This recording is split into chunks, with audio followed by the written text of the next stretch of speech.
Have you ever worked with somebody that drove everybody in the office crazy, and yet they were the only ones that were clueless about the way they were affecting others? Clueless is delusional. And that's what I want to talk today, not about being delusional, but increasing your emotional intelligence by increasing your self awareness. Not in some morose, introspective way, but in a practical way that'll help. I'm Beverly Lewis. I am an executive trainer and a business coach. And you might say, well, what really is self awareness? It is the will and skill to understand who we are, including things like our values, our attitudes, our perceptions, the impact that we have on others and how they see us, certainly of how we see ourselves. But I would ask you this: if you interviewed the people around you as to how they see you, would their perceptions align with your own perceptions of yourself? And would you be happy with the way they see you? That's what self-awareness really is all about. So I'm going to give you 3 quick tips today on how to increase self-awareness. Again, practical and actionable. And the first thing is to have the practice of zoom in, zoom out. Okay, so with your camera, when you take pictures, you have that ability to zoom into details. And when you're zooming into details in a exercise of self-awareness, you're taking a look at what you're feeling, why you're feeling that way. You might ask yourself, so what am I feeling? What is this really? If it's anger, if it's frustration, if it's exultation, whatever it is, you can think. But usually, when we question ourselves, it's the negative emotions. But you might think, what has triggered this mood that I'm in, and what can I do about it? So that's the zoom in. The zoom out is getting a look from how others might be seeing it, opening up the eyes of your understanding to realize that it's not about you, and how could somebody else be perceiving the situation that is outside of the zone that you were tuned into. That's the zoom in and zoom out approach. The next tip that I would give you is build an atmosphere where you welcome feedback.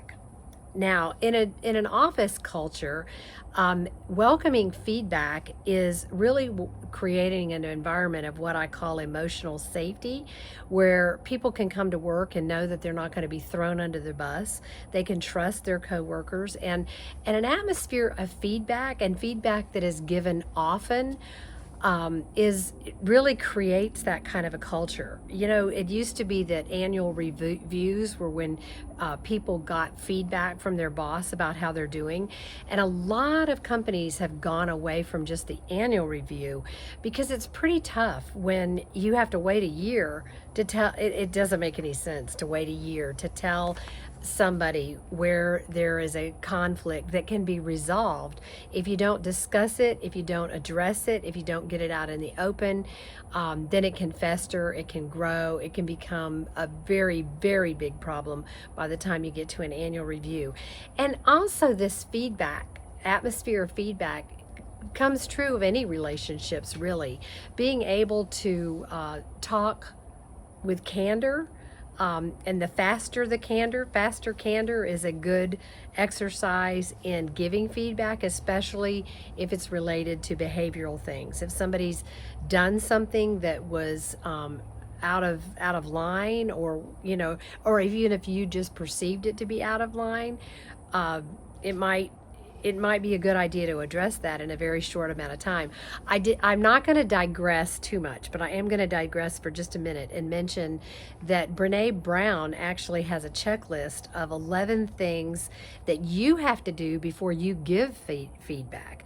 That you have to check your motives, you have to check your emotions, you have to check your attitudes, and be sure that you're actually in a healthy place to give good constructive feedback.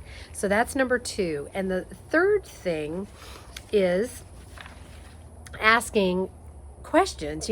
I talked recently about blind spots, and I talked about asking questions, but asking the right questions is really key here, that you ask what, not why questions. Why questions are like, why did this happen to me? Why questions can be very negative. They can limit your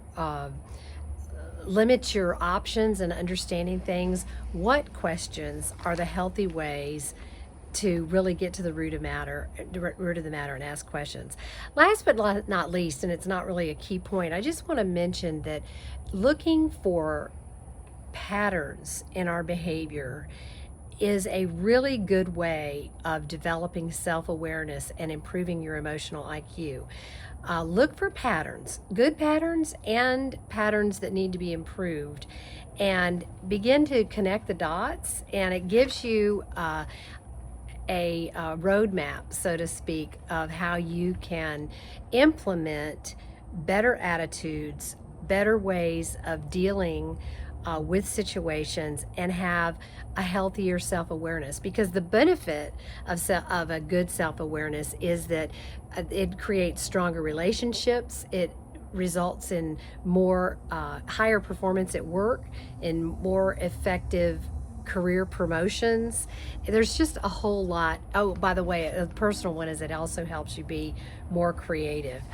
And again, I don't want to encourage people to be all morose and get too heavy into self-awareness, or self-introspection. But self-awareness is very important. A lot of people have tried to implement the strategy of kind of running away from themselves, and Hemingway said you can't get away from yourself by moving from one place to another. You have to address where you are. And those are my thoughts for today. Thank you for joining me. I'll see you next week, and the best is yet to come.